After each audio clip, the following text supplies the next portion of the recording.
"We're moving in Friday," my brother announced over speakerphone, his voice casual, like he was discussing weekend plans. Mom already agreed. I stared at my cell phone sitting on my desk in Atlanta, where I managed marketing campaigns for Technova Solutions. The words didn't register at first. Moving in to where? "What are you talking about, Ryan?" I asked, forcing myself to stay calm, even though my pulse was already racing. "Your beach house. Mom said you barely use it anyway. And Emily and I need a place while we look for something permanent. She already gave us the security code." My blood ran cold. My beach house, the one I had saved for years to buy. The one I had closed on just 8 months ago after countless sacrifices and 70-hour work weeks. My sanctuary. "Ryan, nobody asked me about this," I said, my voice tight. "That house is mine. I own it." He laughed, actually laughed.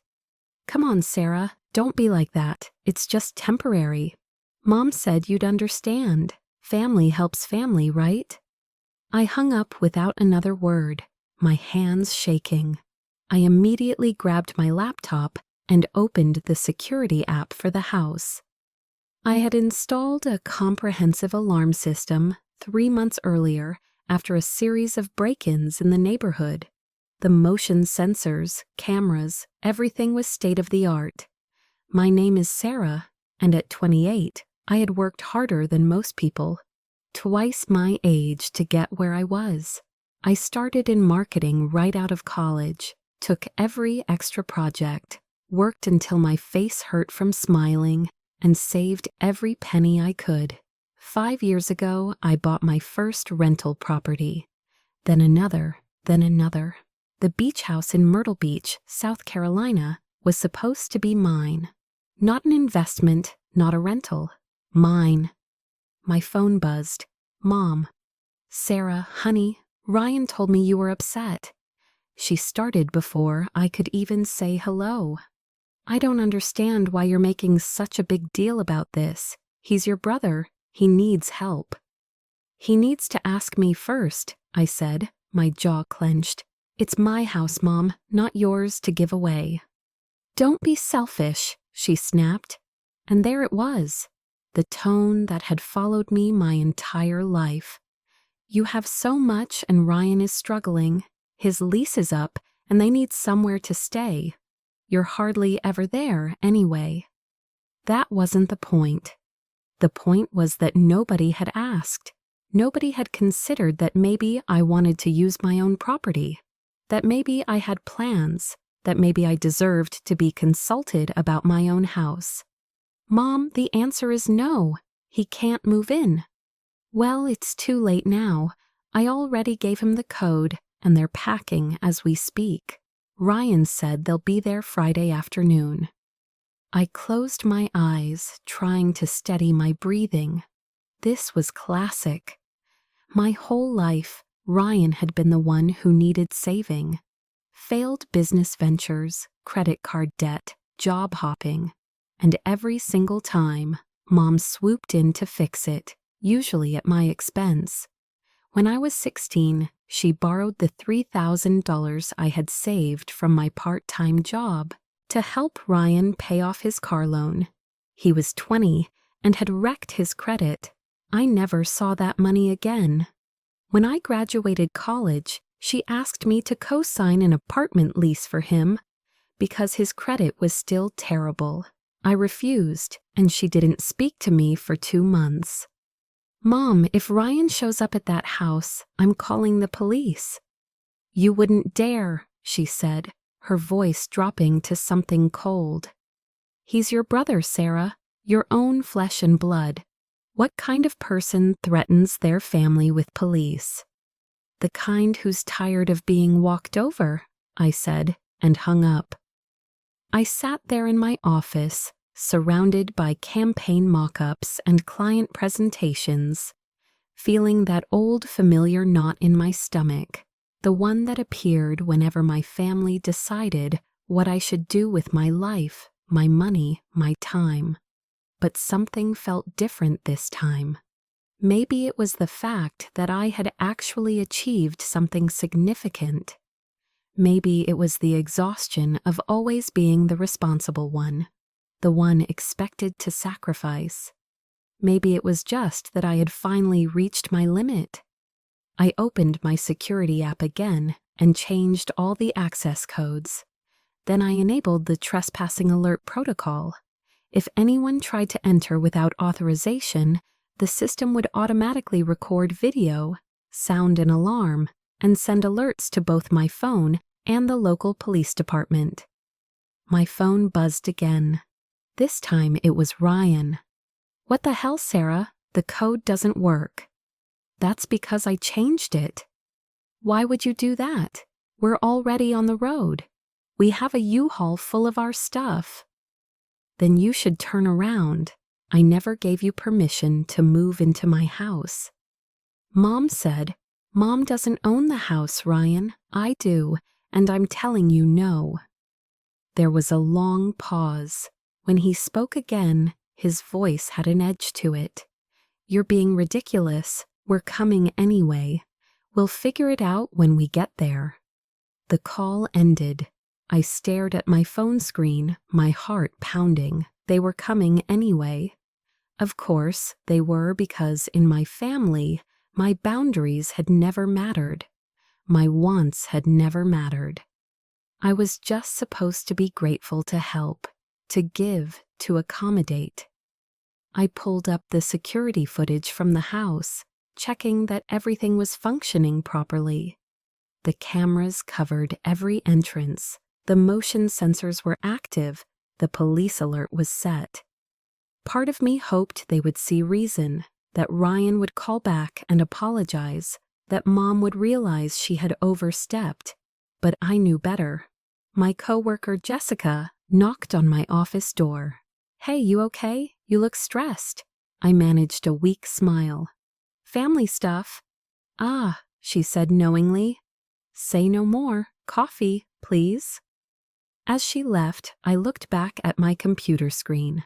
The security system dashboard glowed with green indicators. Everything was armed and ready.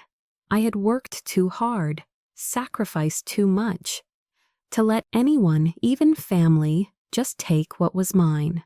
But there was something in my gut, a whisper of warning that this was going to get worse before it got better. The rest of Wednesday crawled by. I couldn't focus on work, couldn't stop checking my phone every 5 minutes. Ryan didn't call again, neither did Mom. The silence felt ominous, like the calm before something terrible. By Thursday morning, I still hadn't heard anything. I tried calling Ryan, but he didn't answer. Same with Mom. They were freezing me out, probably hoping I would cave under the pressure of being the bad guy.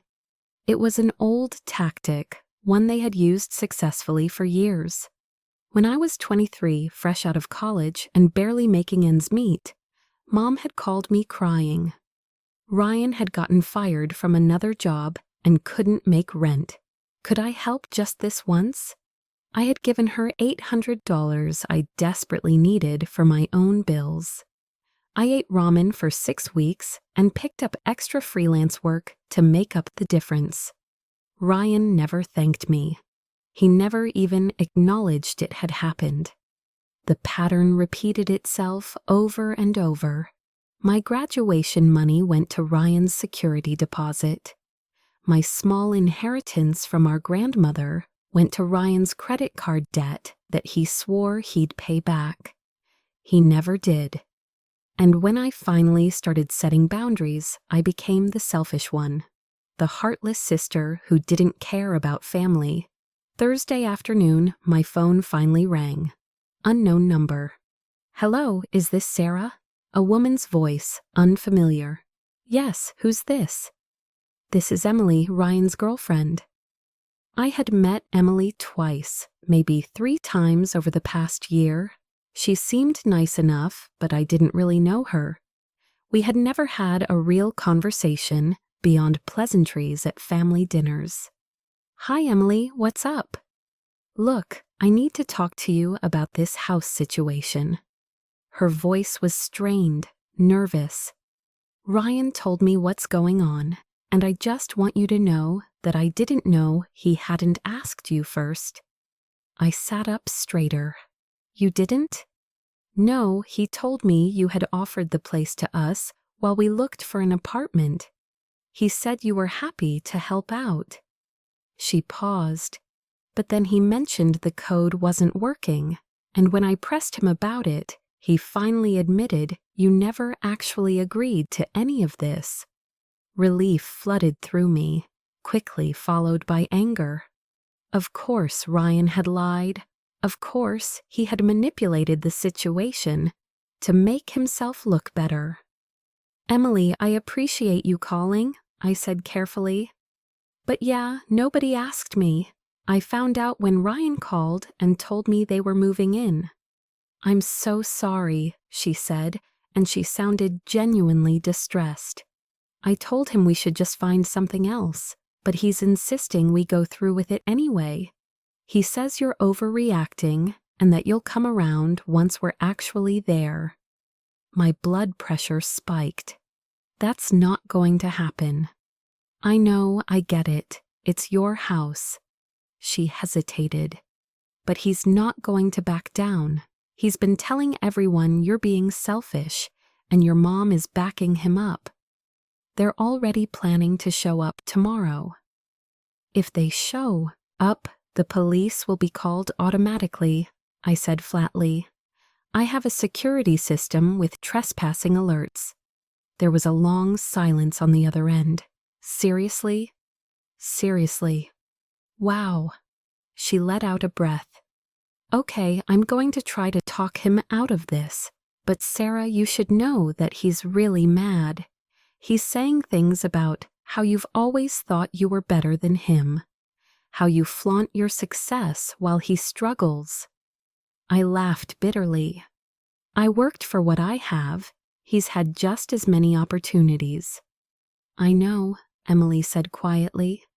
Look, I have to go, but I wanted to give you a heads up. I don't think this is going to end well. After she hung up, I sat in my car in the parking lot of my apartment building, staring at nothing. The whole situation was absurd. I shouldn't have to defend my right to my own property. I shouldn't have to justify wanting to be asked before my family gave away access to something I owned. But that was the thing about family dynamics. Logic didn't matter. Fairness didn't matter. It was all about roles, and my role had always been the responsible one who gave and gave and gave. That night, I barely slept. I kept checking the security app, half expecting to see Ryan's car pulling into the driveway in the middle of the night. But the house remained empty and undisturbed. Friday morning arrived with gray skies and drizzle. I called in sick to work, something I rarely did, and spent the morning pacing my apartment. My phone stayed silent. No calls from Ryan, no texts from Mom, nothing. At 11 a.m., my phone exploded with notifications. The security system had been triggered. I grabbed my laptop and pulled up the live feed. My stomach dropped. Ryan's truck was in the driveway, and he wasn't alone. Mom was there, too, along with Emily and what looked like 2 other people I didn't recognize. They were unloading boxes from a U-Haul trailer. The alarm was blaring. I could see it on the video feed. Could see Mom covering her ears and Ryan yelling something at his phone. The automated message was playing on loop. Warning, unauthorized entry detected. Police have been notified. My phone rang. Ryan, turn off the alarm, he shouted over the noise. No, Sarah, this is insane. We're family. You're trespassing, Ryan. I told you not to come. Mom gave us permission. Mom doesn't own the house. I was shaking now, adrenaline flooding my system. I do, and I told you no. The feed showed Mom trying the front door, but it was locked. They had thought changing the keypad code would be enough. But I had also engaged the deadbolts remotely. Nobody was getting inside without breaking a window. And I knew they wouldn't go that far. Or would they? "Just let us in and we can talk about this like adults," Ryan said, his voice taking on that condescending tone he always used when he thought he was being reasonable. "There's nothing to talk about. Leave or wait for the police. Your choice." I watched on the camera as Ryan relayed this to the group. Mom's face went red. She marched up to the front door and started pounding on it with her fist, screaming something I couldn't hear over the alarm. Then I saw it. Ryan had picked up something from the ground, a rock. He was weighing it in his hand, looking at the window. "Ryan, don't," I said into the phone, my voice deadly calm. "If you break that window, it's not just trespassing anymore. It's breaking and entering. That's a felony." "You're being dramatic," he said, but he put the rock down. The sound of sirens cut through the alarm. Police were pulling up to the house. The next hour was chaos, viewed through a camera lens. I watched as 2 police officers approached the group. Mom immediately launched into what I could only assume was her version of events, gesturing wildly at the house. Ryan stood with his arms crossed, looking defiant. Emily hung back, looking miserable. One of the officers made a phone call. Minutes later, my phone rang. "Hello, this is Officer Harrison with Myrtle Beach Police. Am I speaking to Sarah?" "Yes, that's me." "Ma'am, I'm at your property on Seaside Lane. Can you verify that you're the owner and that these individuals don't have permission to be here?" I walked him through everything, the timeline, the phone calls, the fact that I had explicitly told them not to come. He listened patiently, occasionally asking clarifying questions. "Understood," he said finally. "The individuals here are saying they have implied permission through family relationship and that they were told they could stay here by your mother." "My mother doesn't have authority to give that permission," I said firmly. "I'm the sole owner. I have the deed. I can send it to you right now if you need proof." "That won't be necessary. I can verify ownership through county records." There was a pause. "Ma'am, do you want to press charges for trespassing?" My heart hammered in my chest. This was it, the point of no return. If I said yes, there would be no going back. My family would never forgive me. I would be cut off, labeled as the villain, the one who chose property over family. But if I said no, this would happen again and again and again. "Yes," I said, my voice steady, despite the tremor in my hands. "I want to press charges against all of them." Through the camera feed, I watched Officer Harrison relay this information. Mom's face went from red to white. Ryan started yelling, pointing at the camera mounted under the eaves. He had just realized I was watching everything. The other officer was taking statements, writing in a notepad. One of the people I didn't recognize, one of Ryan's friends apparently, started arguing with the police. That didn't go well for him. Within minutes, he was being asked to leave the property or face his own citation. Mom walked up to the camera and stared directly into it. "Sarah," she said, her voice carrying clearly through the audio. "If you do this, you're dead to me. Do you hear me? You're not my daughter anymore." The words should have hurt. Maybe a part of me wanted them to hurt, but instead I just felt tired, so incredibly tired of this cycle. "She's making her choice," Ryan added, moving to stand beside Mom. "Let her live with it." Officer Harrison was explaining something to them, holding out what looked like citations. I couldn't hear the details, but I could see the fury on Ryan's face as he snatched the paper. Mom refused to take hers at first, crossing her arms like a petulant child. Eventually, the officer just handed it to Ryan to give to her. The whole group started loading everything back into the U-Haul. It took almost an hour. I watched every minute of it, making sure they didn't damage anything out of spite. They didn't. They just worked in angry silence, occasionally shooting looks at the camera. When they finally drove away, the property looked exactly as it had before they arrived. Except now there were police reports, official records, evidence of what had happened. My phone rang immediately. Unknown number. I debated answering, but curiosity won. "You actually did it." It was Emily, her voice hollow. "You actually pressed charges against your own family."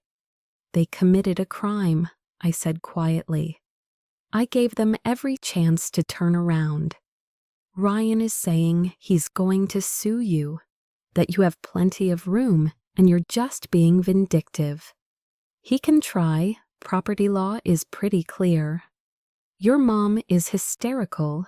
She's saying you've broken her heart, that she can't believe she raised someone so cold." Each word was designed to make me feel guilty, to make me question myself, and it was working at least a little.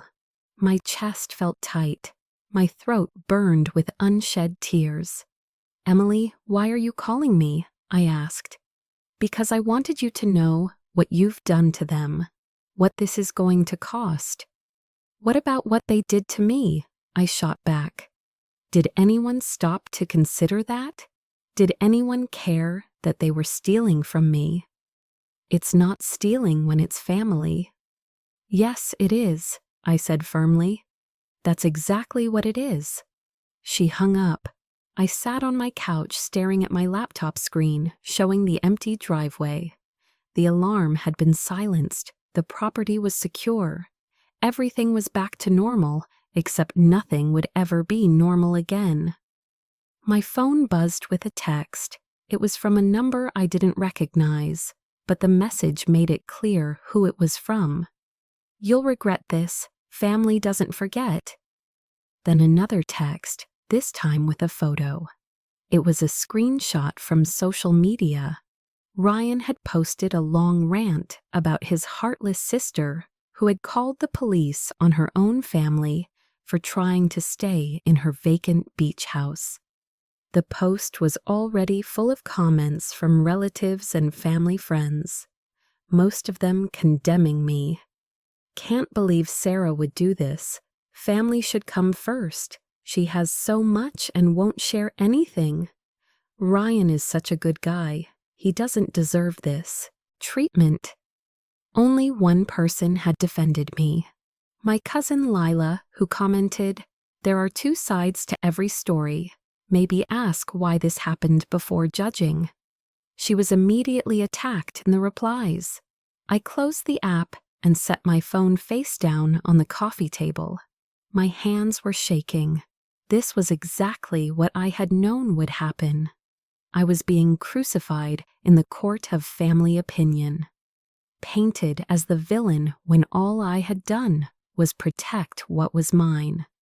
But underneath the fear and the guilt, something else was stirring, something that felt almost like relief. I had said no. I had held my boundary. And the world hadn't ended. It had gotten messy and uncomfortable and painful. Yes, but I had done it.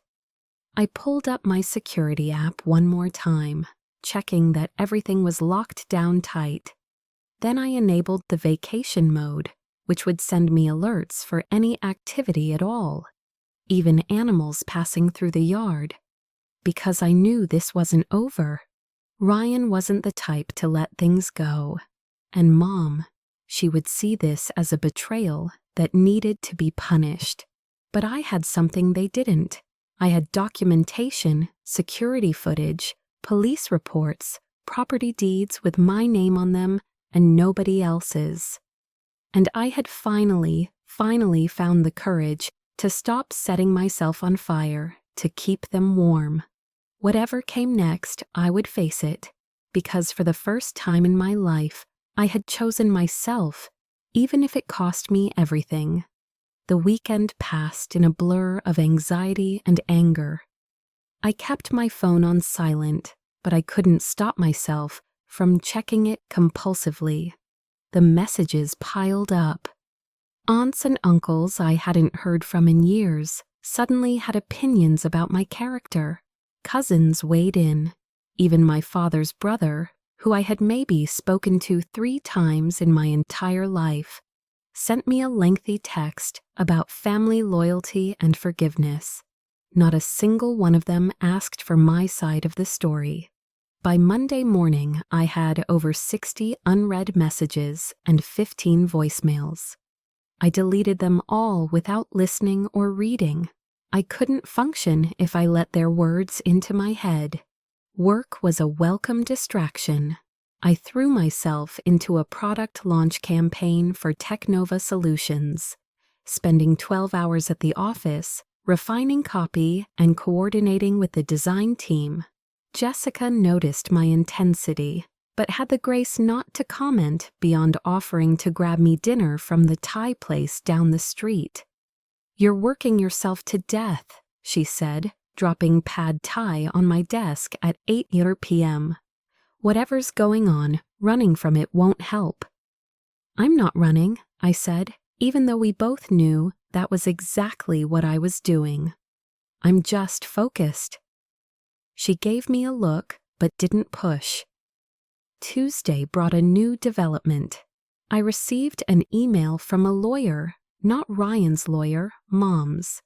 The subject line read, "Re-property dispute and defamation." My stomach dropped as I opened it. The email was professionally worded, but the meaning was clear. Mom was claiming that I had verbally agreed to let Ryan stay at the beach house, that she had acted in good faith as a witness to this agreement, and that I had then not only reneged, but had filed false police reports and damaged her reputation by implying she was party to a crime. She was threatening to sue me for defamation and emotional distress. The amount she was claiming, $75,000. I read the email 3 times, my vision blurring with rage and disbelief. She was actually doing this. She was trying to punish me through the legal system for daring to say no. I forwarded the email to my own lawyer, a sharp woman named Rebecca, who had helped me with my property investments. Within an hour, she called me. "This is garbage," Rebecca said bluntly. "Complete and utter garbage. She has no case. You have security footage, phone records, text messages, documenting that you never gave permission. This is a SLAPP suit, strategic lawsuit against public participation.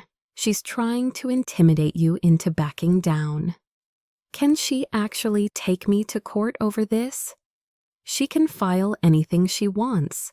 Doesn't mean a judge will let it proceed. But Sarah, I need you to understand something.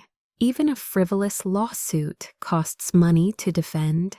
She might be banking on you settling just to make it go away." I closed my eyes, pressing my fingers against my temples where a headache was building. How much would it cost to fight it? If it even makes it to court, could be anywhere from $10,000 to $30,000 in legal fees, depending on how aggressive she wants to be. The number hit me like a punch. $30,000 to defend myself against a baseless lawsuit filed by my own mother. "Send her a response," I said quietly. "Make it clear we have documentation that her claims are false and that if she proceeds, we'll countersue for legal fees and harassment." "You sure that's escalating?" "She escalated the moment she filed this. I'm just defending myself." After I hung up, I sat in my office with the door closed, fighting back tears. This was supposed to be over. They were supposed to accept the boundary and move on, but instead they were doubling down, trying to force me into compliance through fear and financial pressure. My phone buzzed. "Ryan, you got mom sued now too? Do you have any idea what lawyer fees cost?"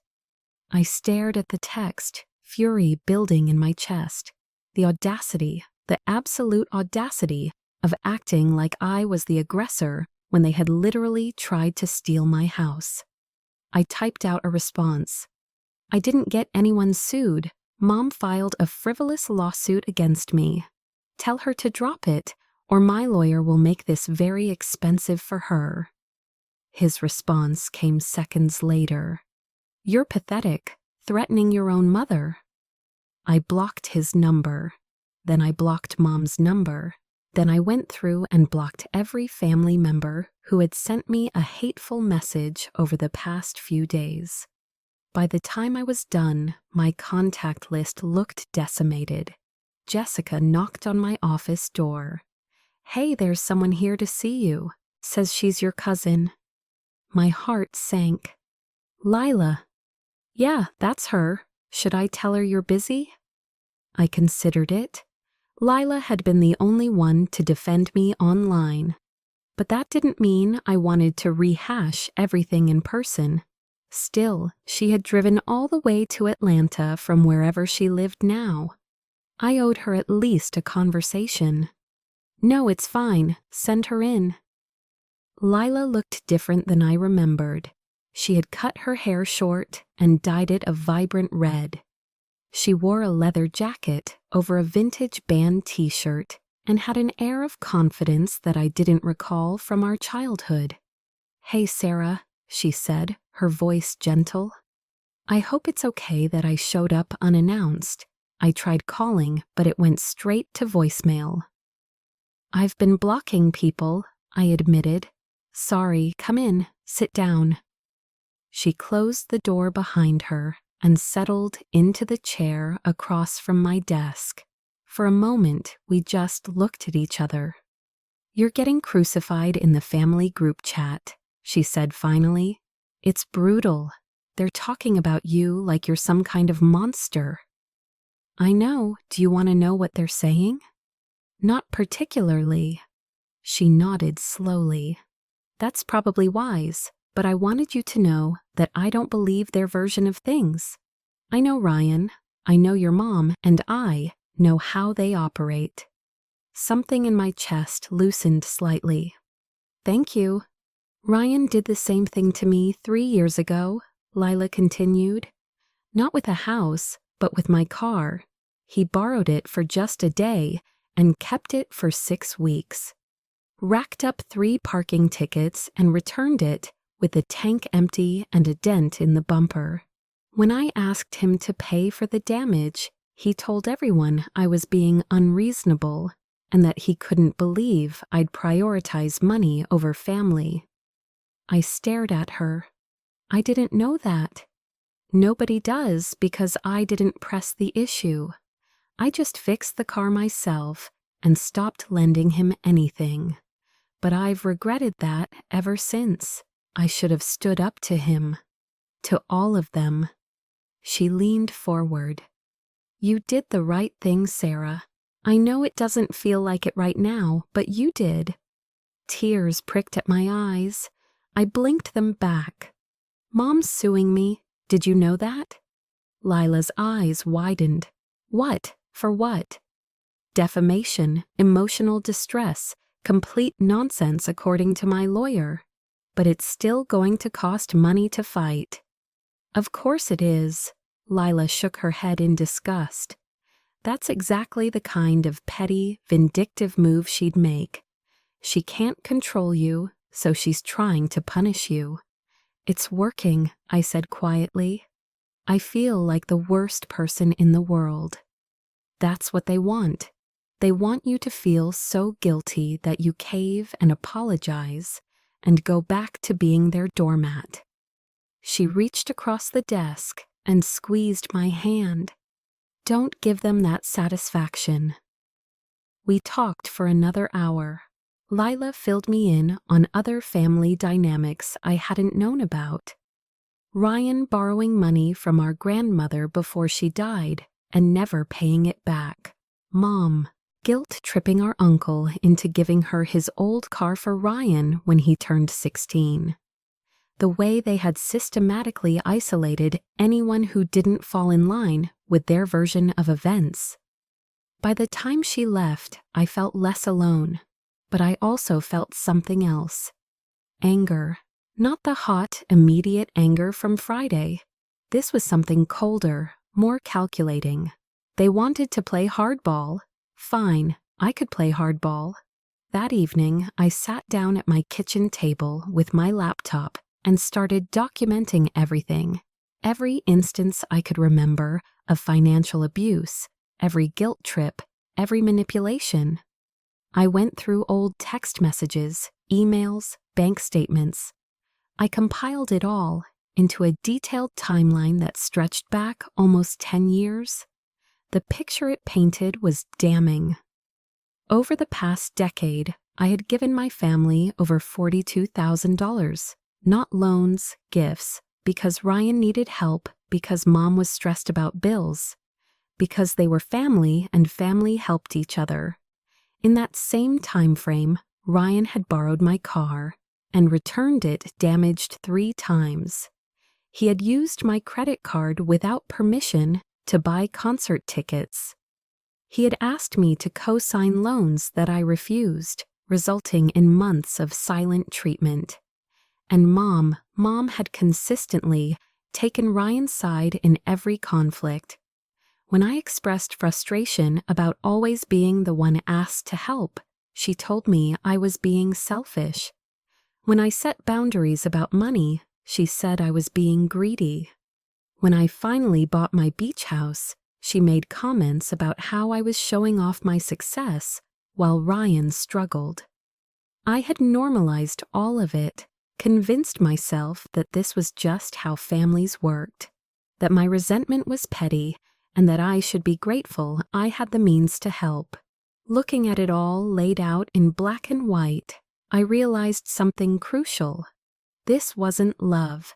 This was exploitation. My phone rang, unknown number. I let it go to voicemail. 5 minutes later, it rang again. Same number. I blocked it. Then my work phone rang. How had they gotten that number? I answered, "Hello, Sarah. It's your Aunt Margaret. Please don't hang up." I should have hung up. Instead, I said, "What do you want?" "I want to talk to you about what's happening with your mother and Ryan. Honey, I know you're upset, but this has gone too far. Your mother is beside herself. She's taking medication for her blood pressure because of the stress.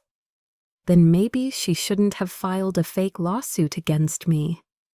She's just trying to protect Ryan. He's really struggling right now, Sarah. He and Emily broke up over this whole thing. She said she couldn't be with someone whose family was so dysfunctional. Good for Emily, I thought, but didn't say. That's not my problem, I said instead.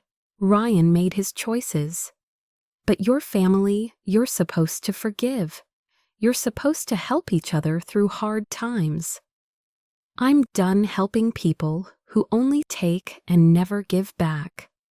I'm done setting myself on fire to keep other people warm, and I'm especially done being guilted for having boundaries." There was a long pause. When Aunt Margaret spoke again, her voice was colder. "Your mother was right about you. You have changed. You've become hard, cruel even. If protecting myself makes me cruel, then I guess I'm cruel." "You're going to regret this," she said, "when you're old and alone because you pushed everyone away. You're going to wish you had been kinder to the people who loved you. The people who loved me wouldn't have tried to steal from me," I said, and hung up. My hands were shaking. I grabbed a glass of water and drank it down, trying to calm the adrenaline surge. The manipulation was so obvious when you knew what to look for. The guilt, the threats of loneliness, the reframing of abuse as love. But I wasn't falling for it anymore.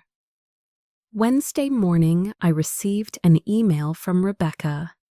Mom had responded to our letter with an even more aggressive stance, now claiming I owed Ryan compensation for the emotional trauma of being arrested. They were upping their lawsuit amount to $100,000. "This is getting ridiculous," Rebecca wrote. "I recommend we file a motion to dismiss and a countersuit for harassment and legal fees. But I need you to be sure you want to go down this road. It's going to get ugly."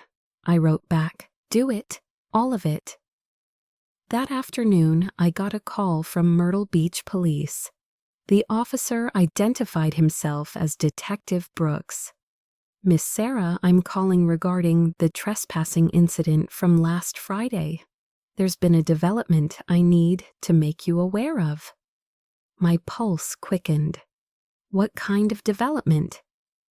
"Your brother has filed a complaint alleging that you verbally assaulted him during a phone call and made threats against his safety. He's claiming he has witnesses who heard the conversation." I sat down heavily.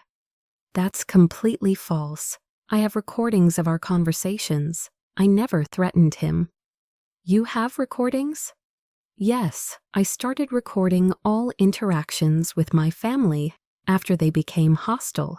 Is that legal in Georgia?" "Yes, you only need one party consent." "Do you still have those recordings?" "Every single one." "I'm going to need you to send those to me. Your brother is trying to build a case that you're the aggressor and that he and your mother are the victims. These recordings could be crucial." I sent him everything, every phone call, every voicemail, every text message thread, before I had blocked them. Within 2 hours, Detective Brooks called back. "Miss Sarah, based on the evidence you've provided, your brother's complaint has been dismissed. In fact, the recordings show multiple instances of harassment and intimidation from both your brother and mother. Would you like to file additional charges?" I thought about it. The smart thing would be to pile on to make them face consequences for their behavior. But I was exhausted. I just wanted it to end. "Not at this time," I said, "but I want it documented that they made false claims against me." "Already done. And Miss Sarah, you might want to consider a restraining order. This pattern of behavior suggests escalation." After the call ended, I sat in my office staring at nothing. A restraining order against my own mother and brother. It seemed impossible, like something from someone else's life, not mine. But maybe that was the point. Maybe my life had been impossible for a long time, and I just hadn't wanted to see it. My work phone rang. Jessica's extension. "Sarah, there's someone from corporate here. They want to talk to you in the conference room." My stomach dropped. Corporate? We were a small regional office. Corporate never came here. I walked to the conference room on shaky legs. Inside was a man in an expensive suit I didn't recognize, and Laura, our regional director. "Sarah, please sit down," Laura said, her face carefully neutral. The man introduced himself as Victor from Human Resources. "Miss Sarah, we've received some concerning communications regarding your conduct, specifically allegations that you've been misusing company resources and engaging in harassment of family members during work hours." My blood ran cold. "What? From who?" The complaints were anonymous, but they included specific details about phone calls made from your work line and claims that you've been using company time to pursue personal legal matters. "That's not true," I said, my voice steady despite the panic clawing at my throat. I've made maybe 3 personal calls from my work phone in the past 6 months, all during my lunch break. And I've never used company time for personal issues beyond checking my email. Victor and Laura exchanged a glance. Can you prove that? Victor asked. Yes, you can check my phone records. You can review my computer logs. I have nothing to hide. Laura spoke up. Sarah, we're not accusing you of anything. We're just following up on the complaints as required by policy.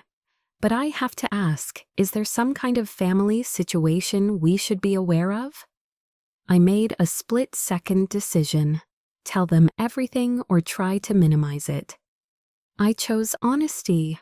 I told them about the beach house, about the trespassing, about the lawsuit, and the escalating harassment. I showed them the recordings, the emails, the text messages. I laid it all out. When I finished, Laura looked furious, not at me, at the situation. This is harassment, she said flatly. They're trying to sabotage your career because you set a boundary. Victor, this complaint needs to be documented as malicious and false. Victor nodded slowly. I'll make a note in your file that the allegations were investigated and found to be baseless. And Miss Sarah, if you receive any further workplace harassment from these individuals, document it immediately and report it to HR. This could constitute grounds for legal action on your part. After they left, I sat alone in the conference room, my head in my hands. They were trying to get me fired. My own family was actively trying to destroy my career. How had it come to this? The answer came Thursday evening in the form of a Facebook message from someone I didn't know. The profile picture showed a middle-aged woman with kind eyes. Hi, Sarah. My name is Evelyn. I'm Ryan's ex-girlfriend from about 5 years ago. I saw the posts about what's happening with your family, and I felt like you needed to know something. Your brother did the exact same thing to me that he tried to do to you. He moved into my apartment without asking, claimed I had given permission, and when I tried to make him leave, your mother threatened to sue me for breaking her son's heart. I ended up letting him stay for 3 months just to avoid the legal hassle. He never paid a dime of rent and stole jewelry from me when he finally left. I filed a police report, but he claimed they were gifts, and I couldn't prove otherwise. I'm so sorry you're going through this, but please know that you're not crazy and you're not alone. Ryan has a pattern, and your mother enables it. Stay strong. I stared at the message for a long time. Then I replied, Thank you for telling me this. Would you be willing to talk on the phone? She responded immediately. Absolutely, here's my number. I called her right then. Evelyn answered on the second ring. I'm so glad you reached out, she said. I've been carrying guilt about what happened with Ryan for years. I should have stood up to him. I should have pressed charges. But I was scared and exhausted, and I just wanted him gone. I understand that feeling, I said quietly. But you didn't back down. That's incredible. That's what I should have done. We talked for over an hour. Evelyn told me about Ryan's pattern of finding women with resources, stable jobs, apartments, savings, and systematically taking advantage of them. He would charm them at first, play the victim, get them emotionally invested, and then the asks would start. Small favors, borrowed money, a place to crash for a few days that turned into weeks or months. And your mother was always there in the background, Evelyn continued, backing up his stories, making me feel guilty for having boundaries, telling me that if I really loved Ryan, I would help him get back on his feet. Did she ever mention me? I asked. Once she said you were very successful but cold, that you had plenty of money but refused to help your struggling family. She made you sound like a villain. Of course she did, I said. Evelyn, can I ask you something? Did Ryan ever get physically aggressive with you? There was a long pause. Once near the end, I told him he needed to leave and he punched a hole in my wall. Then he immediately started crying and apologizing, saying he didn't know what came over him, that he was just so stressed about his situation. Your mother came over and convinced me not to call the police, said it would ruin his life. My stomach turned. I'm so sorry that happened to you. I'm sorry it's happening to you now, but Sarah, you need to be careful. If Ryan feels like he's losing control of the situation, I don't know what he might do. After we hung up, I sat in the darkness of my apartment, Evelyn's words echoing in my mind. The pattern was clear now. This wasn't just about a beach house. This was about control, about power, about a family dynamic, where Ryan was the son and everyone else was expected to orbit around him, sacrificing themselves to keep him comfortable. And I had finally stopped orbiting. Friday morning, I made 3 decisions. First, I hired a private investigator to document any harassment or stalking behavior from Ryan or Mom. If this was going to escalate, I wanted evidence. Second, I filed for a restraining order. Rebecca helped me prepare the paperwork, and we included Evelyn's statement along with my own documentation. Third, I changed my locks, upgraded my home security system, and installed cameras at my apartment. If they knew where I worked, they knew where I lived. I felt paranoid doing it, felt like I was overreacting. But then I remembered the hole in Evelyn's wall, the stolen jewelry, the escalating lies. Better paranoid than unprepared. That afternoon, Jessica knocked on my office door with a strange expression on her face. There's a man here asking for you. He says he's your brother, but Sarah, something about him seems off. I asked security to wait with him in the lobby. My heart started pounding. Ryan's here. If that's your brother, yes. Do you want me to call the police? I thought about it. He hadn't technically done anything yet. Showing up at someone's workplace wasn't illegal, but combined with everything else, it felt like a threat. No, but stay close, and if anything happens, call them immediately. I walked to the lobby, my phone recording in my pocket. Ryan was standing near the entrance, looking agitated. Security guard Mike stood a few feet away, watching carefully. Ryan, what are you doing here? He spun around. His face was haggard, like he hadn't slept in days. We need to talk. We don't. You need to leave. Sarah, please just give me 5 minutes. I need to explain. There's nothing to explain. You tried to move into my house without permission. When I said no, you tried to destroy my life. Now you're showing up at my workplace. This is harassment. I'm your brother. I shouldn't need permission to ask for help. You didn't ask. You demanded. There's a difference. People were starting to stare. Mike moved closer, his hand near his radio. Ryan's voice dropped low, almost a whisper. You're going to regret this. You think you're so smart, pressing charges, getting lawyers involved. But Mom's right about you. You've always been selfish. Always thought you were better than me, just because you had better grades, a better job. Well, guess what? None of that matters because you're still nothing without family. Then I guess I'm nothing, I said, calmly. Now leave or I'll have security remove you. His face twisted with rage. For a moment, I thought he might actually hit me. Mike must have thought so too, because he stepped directly between us. "Sir, you need to leave the building now," Mike said firmly. Ryan looked between me and Mike.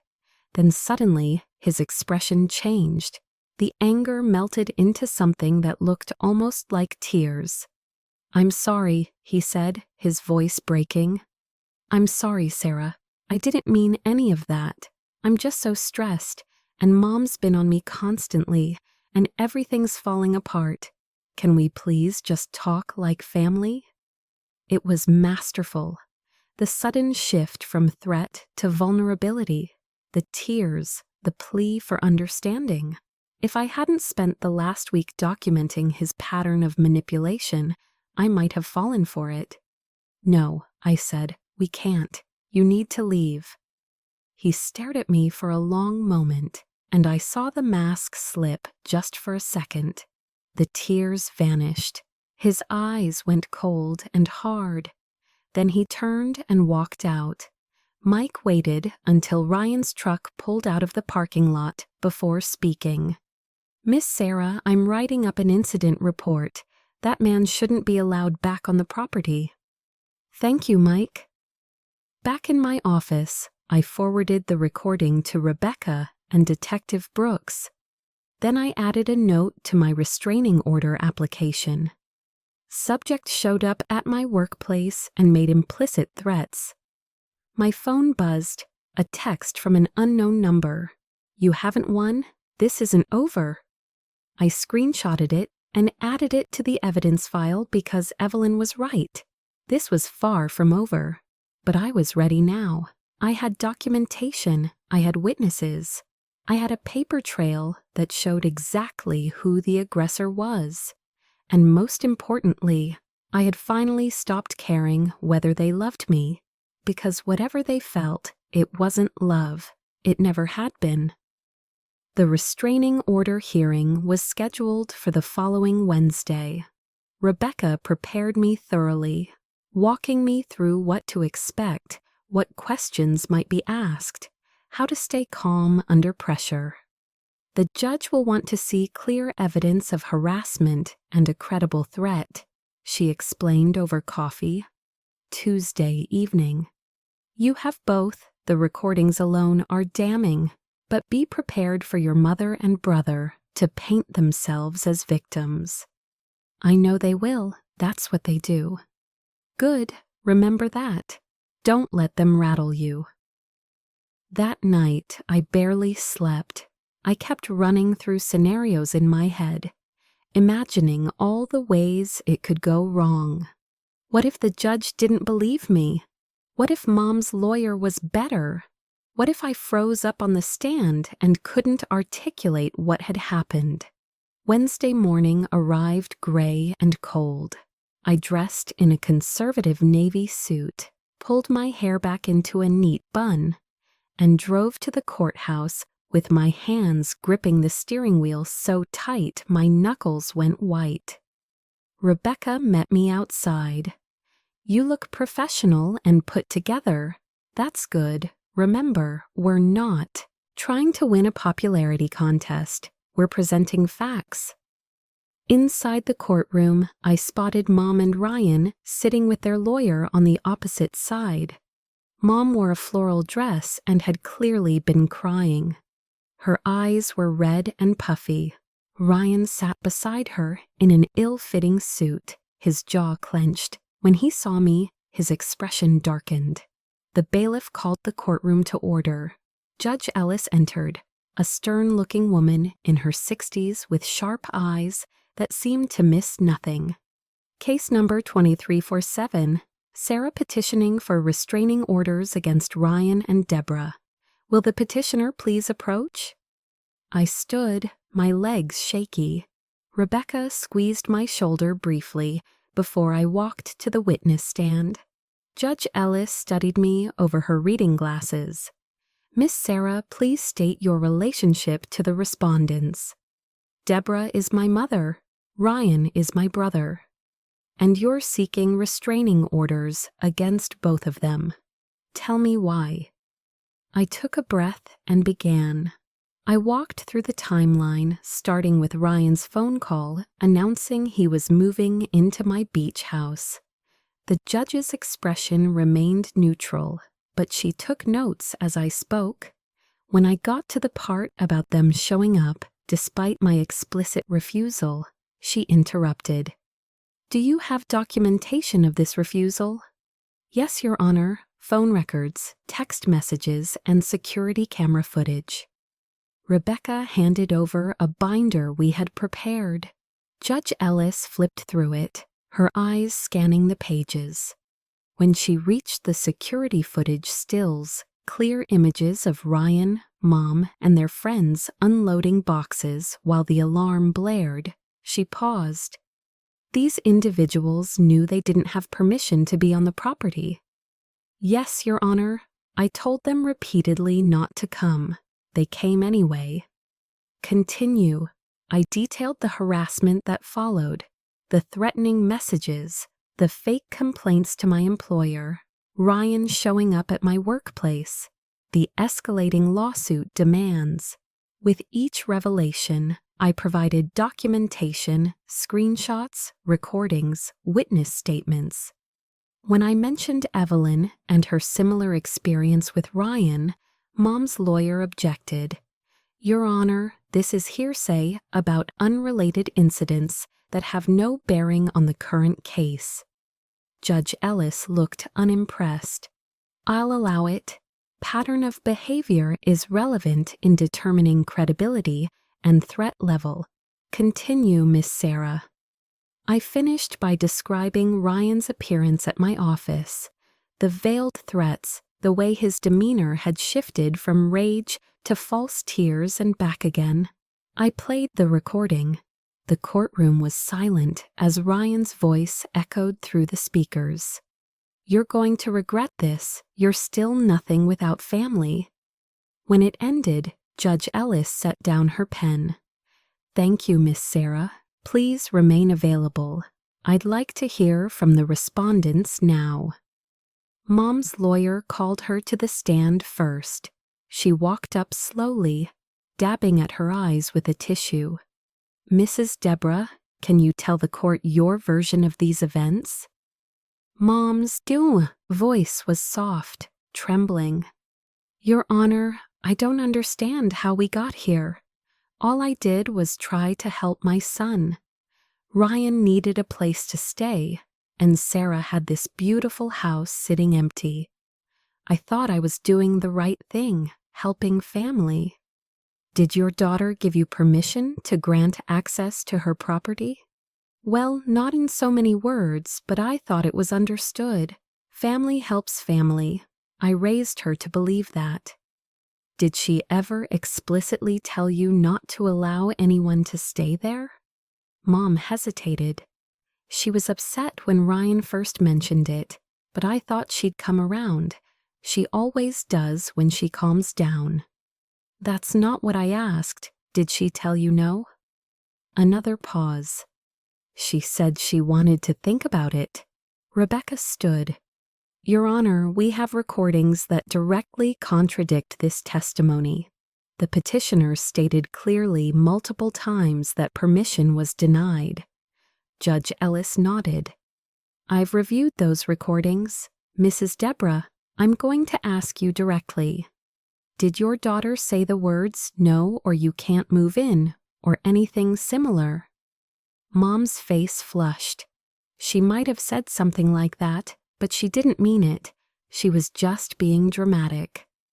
"So she did refuse permission, and you chose to disregard that refusal."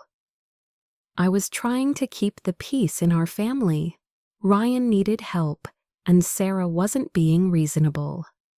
"Whether her response was reasonable isn't for you to determine, Mrs. Deborah. The property is legally hers. You had no authority to grant access." Judge Ellis made a note. "Let's move on to the lawsuit you filed against your daughter. Can you explain the basis of that claim?" "She humiliated us. She called the police on her own family like we were criminals. She damaged my reputation in the community. People are talking, judging me. Because you attempted to access property without permission and were cited for trespassing. It wasn't like that. That's exactly what the police report states. Judge Ellis's tone was sharp now. Mrs. Deborah, the consequences you're experiencing are the direct result of your own actions. That's not defamation. Mom started crying harder. Her lawyer looked uncomfortable. Your Honor, my client is clearly distressed by this situation. The family relationship has been damaged by her own choices. Judge Ellis interrupted. Next witness. Ryan took the stand looking sullen. His lawyer attempted to paint him as a struggling young man just trying to get back on his feet, unfairly persecuted by his successful sister. Judge Ellis wasn't buying it. Mr. Ryan, you showed up at your sister's workplace after she had made it clear she wanted no contact, correct? I just wanted to talk to her. About what? About fixing our relationship by telling her she's nothing without family, by making statements that could reasonably be interpreted as threats. I was upset. I didn't mean it like that. How did you mean it? Ryan fumbled for an answer. I just meant family is important. She shouldn't throw it away.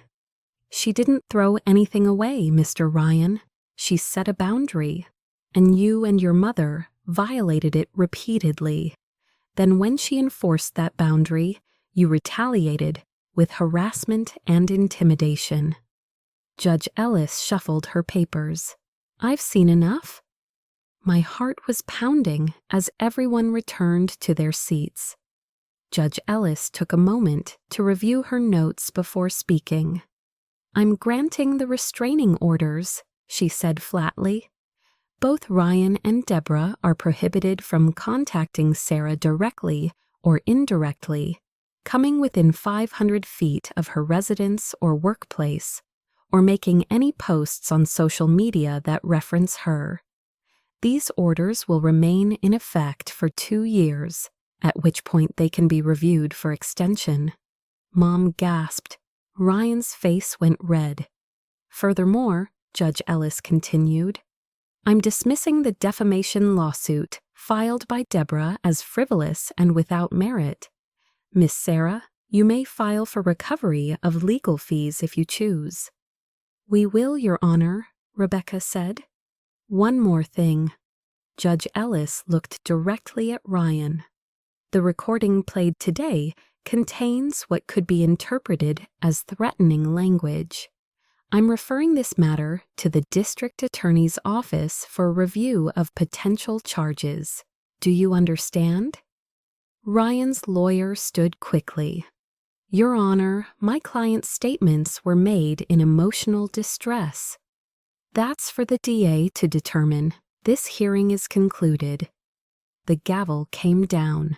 As I walked out of the courtroom, my legs felt like jelly. Rebecca was talking, saying something about this being a complete victory, but I couldn't quite process it. 2 years. 2 years of court-mandated distance from my family. 2 years of peace. It felt surreal. Behind me, I could hear Mom's voice rising. This is wrong. She's my daughter. You can't do this. Her lawyer was trying to calm her down. Ryan was silent, but I could feel his eyes boring into my back. I didn't turn around. Outside the courthouse, Rebecca pulled me aside. That went better than I could have hoped. Judge Ellis saw right through their manipulation. And the fact that she's referring Ryan's threats to the DA, that's significant. What does that mean? It means he could face criminal charges for harassment or intimidation. It's up to the prosecutor now, but with the evidence we have, I'd say there's a strong case. I nodded numbly. Part of me felt vindicated, validated, but another part felt hollow. This was my mother, my brother, and I had just gotten a court order to keep them away from me. Sarah, Rebecca touched my arm. You okay? I don't know, I think so. It's just a lot. Go home, take the rest of the day off, process this. And Sarah, you did the right thing. Don't let anyone tell you otherwise. I drove home in a daze, the courthouse growing smaller in my rearview mirror. My phone buzzed constantly, texts from Lila congratulating me, a voicemail from Jessica checking in, several blocked numbers that I assumed were family members. I ignored all of it. At home, I poured myself a glass of wine, even though it was only 2 in the afternoon. I sat on my couch and stared at the wall, trying to figure out how I felt. Relief. Definitely relief. The knot of anxiety that had been living in my chest for weeks was finally loosening, but also grief. I was grieving the family I had wanted, the one I had spent my whole life hoping would someday see me as valuable. That family didn't exist. Maybe it never had. My phone rang. Unknown number. I let it go to voicemail. A minute later, the notification appeared. I almost deleted it without listening, but something made me press play. Sarah, it's Emily.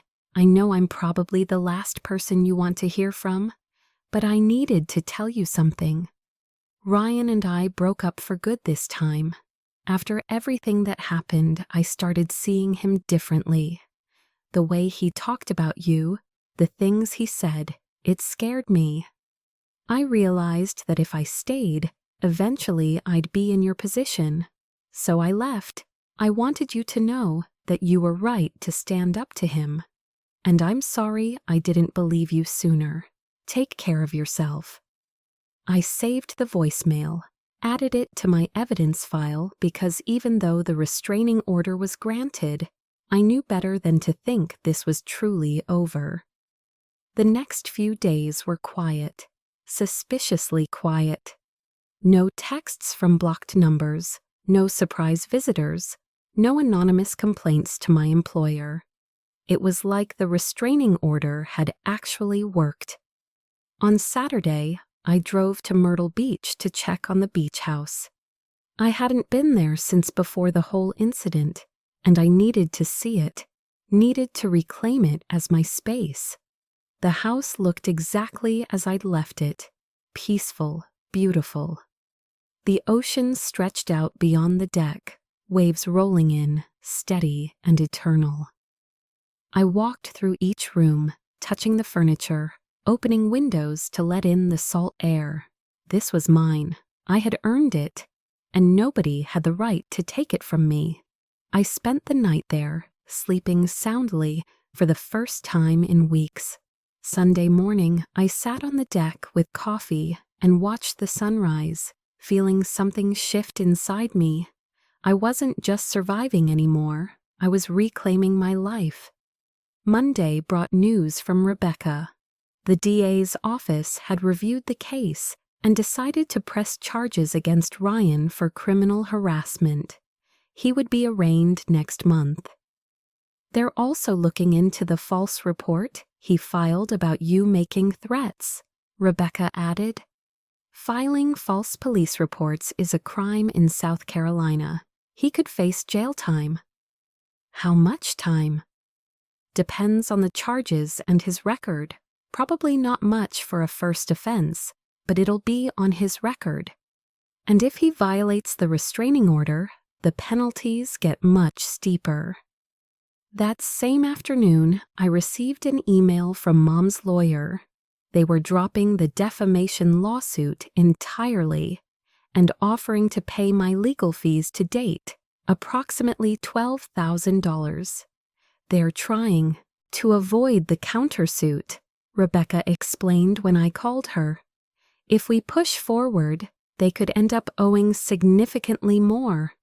It's a smart move on their part. Should I accept? That's up to you.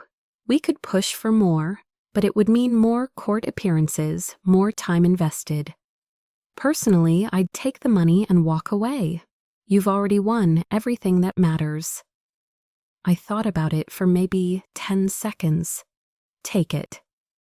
2 weeks later, a check arrived, $12,000. Not enough to cover the emotional cost of what they'd put me through, but something. A tangible acknowledgement that they'd been wrong. I deposited it and didn't tell anyone in the family about it. Let them wonder. Work became my refuge again.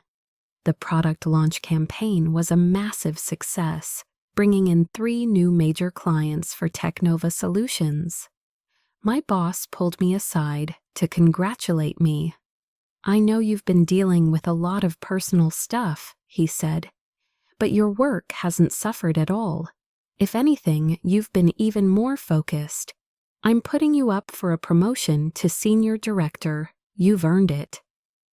The promotion came with a $30,000 raise. I celebrated with Jessica and a few other coworkers at a nice steakhouse, letting myself enjoy the moment without guilt. For the first time in my life, I wasn't waiting for the other shoe to drop. 3 months after the restraining order was granted, I received a call from Detective Brooks. "Miss Sarah, I wanted to update you on Ryan's case. He pleaded guilty to criminal harassment and filing a false police report. He's been sentenced to 6 months probation, $1,000 fine, and mandatory anger management counseling. That's it." For a first offense, it's fairly standard, but here's the important part. Any violation of his probation or the restraining order will result in immediate jail time. The judge made it very clear that she's watching him. What about my mom? She wasn't charged criminally since she wasn't the primary aggressor, but the restraining order stands, and any violation from her will be prosecuted. After we hung up, I sat with the information. 6 months probation felt light for everything he'd done, but it was something, and more importantly, he now had a criminal record. If he tried to pull this pattern with someone else, they'd be able to find it. I thought about Evelyn and wondered if I should reach out to her with the news. Instead, I wrote everything up in a detailed post on a survivors forum for people dealing with family abuse. I changed the names and some identifying details, but I laid out the whole story: the beach house, the harassment, the legal battle, the outcome.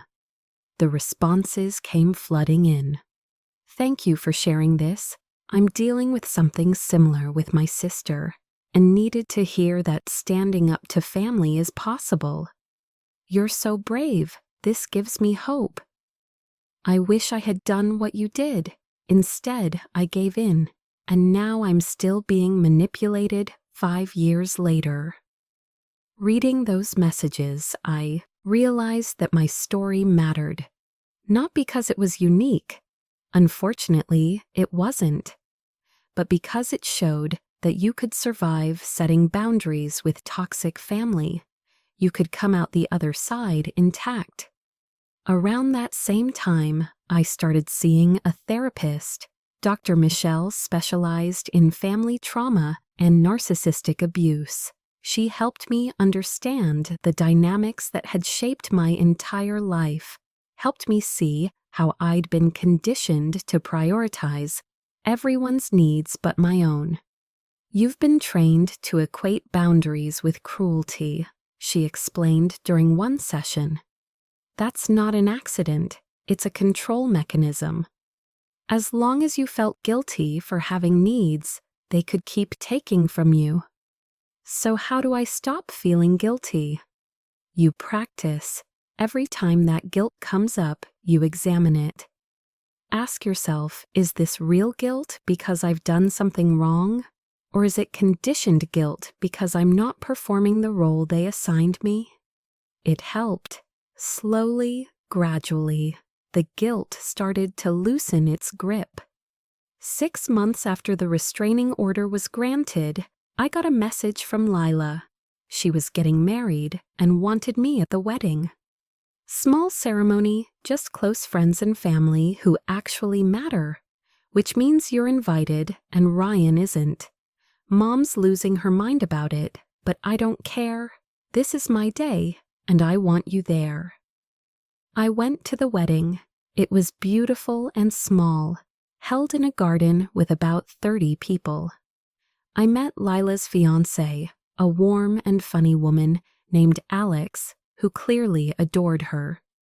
I also met other cousins who had distanced themselves from the toxic parts of the family over the years. There are more of us than you'd think, one cousin told me over champagne.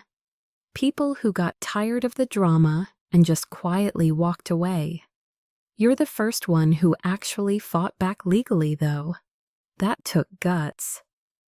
At the reception, Lila pulled me aside. Thank you for coming. It means everything to me. Thank you for inviting me. You know, Mom tried to get me to uninvite you. Said it would ruin her day to be at an event you were attending. What did you tell her? That she wasn't invited either. Lila grinned. Best decision I ever made. This day has been perfect. Looking around at the celebration, at people who genuinely cared about each other without strings attached, I felt something I hadn't felt in a long time. Hope for what family could be when it was healthy.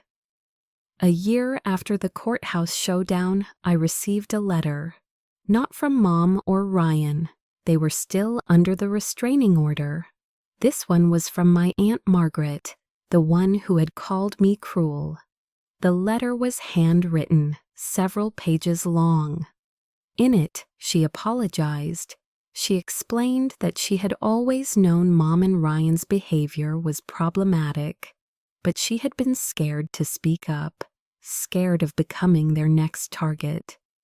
Watching what they'd done to me and watching me survive it had given her the courage to set her own boundaries. She had recently cut contact with them herself after they tried to manipulate her into taking sides against me. You were right, she wrote, about all of it, and I'm sorry I didn't see it sooner. I'm sorry I tried to make you feel guilty for protecting yourself. You deserved better from all of us. I cried reading that letter, not from sadness, but from validation. From the recognition that I wasn't crazy, that my perception of reality had been accurate all along. I wrote back. We started talking occasionally, rebuilding slowly, carefully, with clear boundaries on both sides. 18 months post-restraining order, I sold the beach house, not because I had to, but because I wanted to.